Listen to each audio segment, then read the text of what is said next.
So hey guys, welcome back to investment का hunt. एक बार फिर से आपका स्वागत है हमारे चैनल पर। सो गाइस, आप सभी लोग शेयर मार्केट के बारे में कुछ जानने के लिए जुड़ चुके हैं और पीछे आप सभी लोग को आईपीओ दिख रहा होगा। आईपीओ आज का टॉपिक भी यही होगा, आईपीओ। कोई कंपनी अपना आईपीओ कैसे लाती है, आईपीओ क्या होता है, आईपीओ कोई कंपनी क्यों लाती ही क्यों है। So let's go start. Start करते गाइस आईपीओ के बारे में। आईपीओ होता क्या है?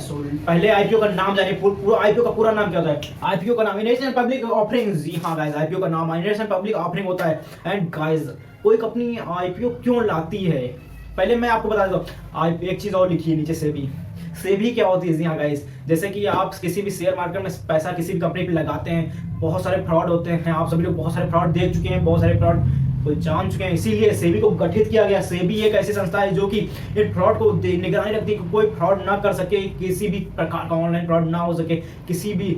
जैसे कि हम लोग आम जनता हैं और कुछ बाजीगर टाइप के लोग रहते हैं, सो वो बाजीगर हम लोग का पैसा डुबवा देते हैं। सो उसी को निगरानी रखती है सेबी। सो किसी भी कंपनी को, मान लीजिए आपकी कोई कंपनी है, जैसे मेरी कोई कंपनी है, उस कंपनी को हम अगर शेयर मार्केट में उतारेंगे, क्यों उतारेंगे पहले इसके बारे में मैं बता देता हूं।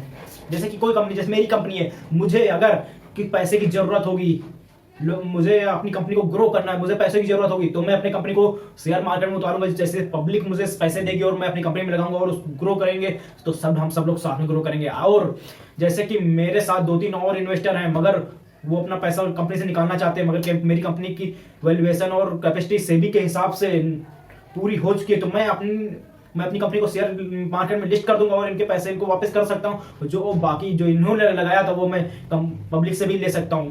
और बहुत सारी चीजें होती है, जैसे कि मुझे पैसे की जरूरत होती है कंपनी को ग्रो करने के लिए, सेबी में आप अपना फॉर्म फिल कर सकते हैं। सेबी उसको पढ़ेगी और अपनी कंपनी, आपकी कंपनी के बारे में जांचेगी। अगर आपकी कंपनी उस वैल्यूएशन की होगी और आपकी कंपनी धोखाधड़ी वाली होगी, तो आपको सेबी परमिशन दे देगी। गाइस, फिर आईपीओ लाने के लिए तैयारी की जाती है।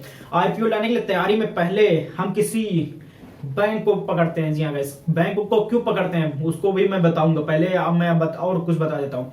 आईपीओ की लिस्टिंग डेट क्या होती है? आईपीओ की लिस्टिंग डेट कम से कम 3 दिन, और ज्यादा से ज्यादा 10 दिन, ये आईपीओ लिस्टिंग डेट होता है। इस समय में पब्लिक अपना पैसा इसमें इन्वेस्ट कर सकती है। एंड गाइस, आईपीओ में एक चीज और होती है, आप एक शेयर पर उसका नहीं परचेस कर सकते, उसका कुछ लॉट होता है। एंड सेबी के हिसाब से आपका आईपीओ का लॉट 15,000 रुपए से ज्यादा नहीं होना चाहिए। सो अब सभी कंपनियां अप्रॉक्स 14,500, 14,000, 14,500 अप्रॉक्स इतना रहती है, कोई 13,000 तक रहती है, 13-14,000 तक। उससे ज्यादा 15,000 से ज्यादा नहीं रख सकते आप अपना लॉट, कितने भी शेयर का। अगर वो 1,000 का शेयर होगा आपका, तो सिर्फ 14 शेयर मिलेंगे। 500 का होगा, उस हिसाब से डबल हो जाएंगे।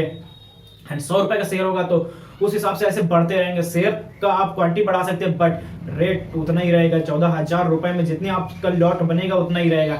एंड उस लॉट को खरीद कर आपकी कंपनी में इन्वेस्ट कर सकते हैं आम जनता। और आपको मैं बता दूं, लॉट आप 1, 2, 3 ऐसे खरीद सकते हैं। ये नहीं होता कि आप कुछ शेयर खरीद लिया किसी का, वो ऐसा नहीं होता। सिर्फ लॉट आपको लॉट में ही मिलेगा। अगर जिस दिन कंपनी लिस्ट हो जाएगी शेयर मार्केट में, उसके बाद आप एक शेयर भी खरीद सकते हैं उसी कंपनी का।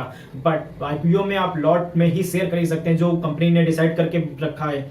एंड प्रॉफिट उसमें कैसे होता है, अभी एक चीज मैं बोल रहा हूँ। जैसे कि मैंने अभी बोला था बैंक कैसे करते हैं, प्रॉफिट के बारे में मैं फिर से बताऊंगा।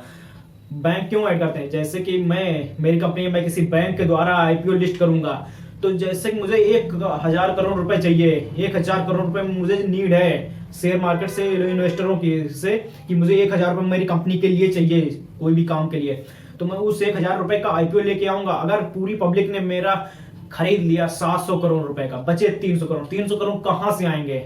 मेरी नीड तो 1,000 करोड़ की थी, तो वो जो बचे हुए 300 करोड़ है, वो जिसको मैंने हायर कर रखा बैंक, वो मुझे बाकी के बचे 300 करोड़ देगी। उसके पास मेरा शेयर जाएगा।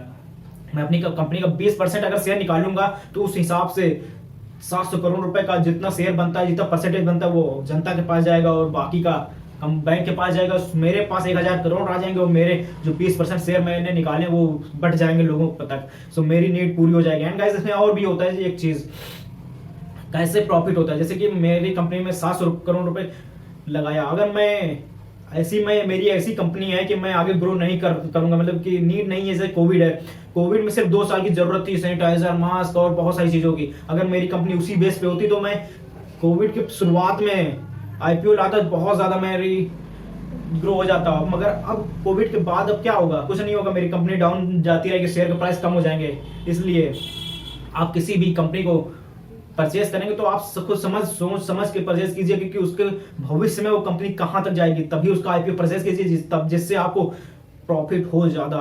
नहीं तो ऐसे बहुत सारे लोग होते हैं जैसे कि सिर्फ प्रॉफिट, तुरंत आईपीओ में प्रॉफिट मिला, जैसे जिस दिन लिस्टिंग होगी उसमें प्रॉफिट हुआ तुरंत बाहर, लॉस हुआ तो थोड़ा रुक जाते हैं। बट गाइस आप सभी लोग उसको पूरा डिटेल्स में जब सेबी में वो सबमिट करते हैं एक चार्ट, सो आप लोग को भी वो पढ़ने को मिलेगा कि उस कंपनी के डिटेल्स क्या होते हैं, शुरुआत से लेकर अभी तक उस कंपनी ने क्या किया, क्या अचीवमेंट हासिल की, कौन कौन उसके इन्वेस्टर हैं, कौन सीईओ है, उस कंपनी ने कितने साल में कितना ग्रो किया है, वो सब आपको पढ़ने को मिल जाएगा। एंड बहुत सारी चीजें आपको उस कंपनी के बारे में डिटेल्स मिल जाएंगे, तो आप उसी हिसाब से आप समझ सकते हैं कि अगर पिछले साल ग्रो करती चली आ रही है तो इस साल भी ग्रो करने की उम्मीद है।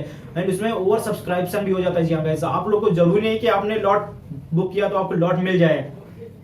वो बहुत सारे, जैसे कि मैंने 20% शेयर निकाले हैं, बट लोग एक बहुत ज्यादा आ गए, मुझे 1000 करोड़ की नीड थी मगर 1200 करोड़ रुपए के लॉट आ चुके, मतलब मेरे परचेजिंग आ गई है। जो होता है जैसे एडवांस बुकिंग होती है, उसी हिसाब से एडवांस बुकिंग हो गई 1200 करोड़ की, तो मुझे 200 करोड़ का और शेयर मुझे देने नहीं है तो मैं क्यों दूंगा। तो उसमें ये रहता है, कंप्यूटराइज सिस्टम रहता है, वो जिन लोगों को मतलब कंप्यूटर से अपने हिसाब से ही वो लॉट बुक कर देते हैं। जैसे कोई 2 से लॉट बुक करा होगा उसको 1 मिल जाएगा, कोई 1 बुक किया होगा उसको मिल जाएगा, कोई 2 किया होगा उसको कोई भी नहीं मिलेंगे, किसी को 1 बुक किया होगा 1 मिल जाएंगे, किसी को नहीं भी मिलेगा। ऐसे होता है। मैंने जितने का लॉट बुक, मतलब जितने का शेयर निकाला उतने का ही बिकेंगे, उससे ज्यादा वालों को कैंसिल हो जाएगा। सो आप लोग समझ लेंगे।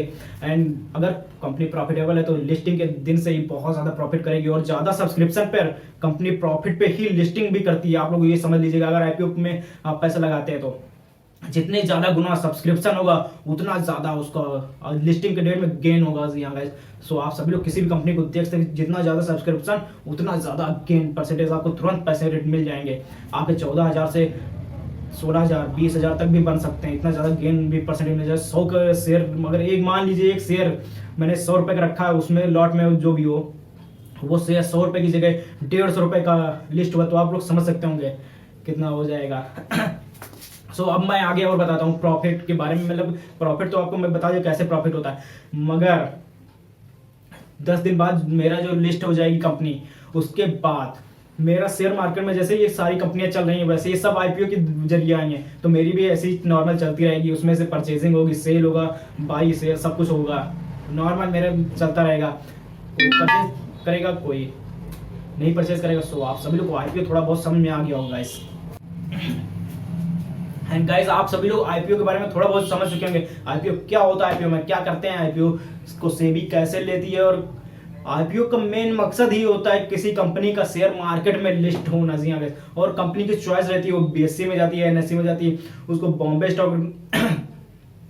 स्टॉक एक्सचेंज में जाना है या नेशनल स्टॉक एक्सचेंज में जाना है, कोई भी कंपनी दोनों में भी जा सकती है। सेबी अगर उस गाइडलाइन में सही पाई जाती है उस कंपनी को, तो किसी भी स्टॉक में वो अपने हिसाब से, वो नई कंपनी के हिसाब से वो किसी भी कंपनी में आप जा सकते हैं।